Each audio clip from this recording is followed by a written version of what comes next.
کچھ کراچی کی بات کریں گے۔ کراچی کے علاقے گڈاب میں ٹھڈو ڈیم کا پانی باہر نکلنا شروع ہو گیا ہے، جس کے باعث ملی ندی، کونکڑ ندی اور ٹھڈو نالا بھر گیا ہے، جس کے باعث آبادی کو خطرات لاحق ہو گئے ہیں۔ اسی بارے میں مزید جانیں گے ڈان نیوز کراچی کے بیورو چیف قاضی حسن سے۔ قاضی حسن کہیے گا اس وقت کیا صورتحال ہے؟ ٹھڈو ڈیم کے بھرنے کے بعد جو اطراف کی آبادیاں ہیں وہاں کسی قسم کا کوئی بڑا نقصان تو نہیں ہے؟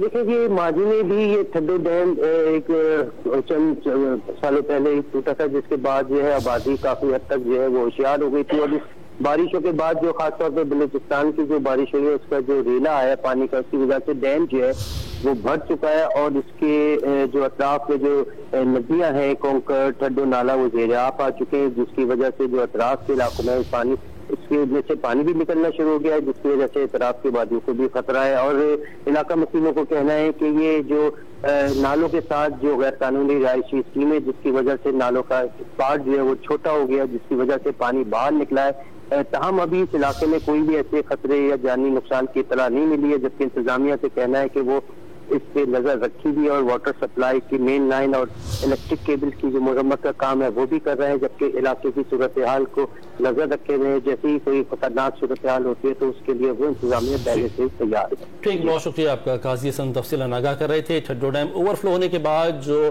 پانی کا بہاؤ ہے وہ قریبی جو آبادیاں اس جانب ہے، اور کہا یہ جا رہا ہے کہ جو غیر قانونی آبادیاں ہیں اس کے باعث جو نالوں کے سائز ہیں وہ چھوٹے ہو گئے ہیں، جس کے باعث جو پانی ہے وہ اطراف کی آبادی کی جانب جا رہا ہے۔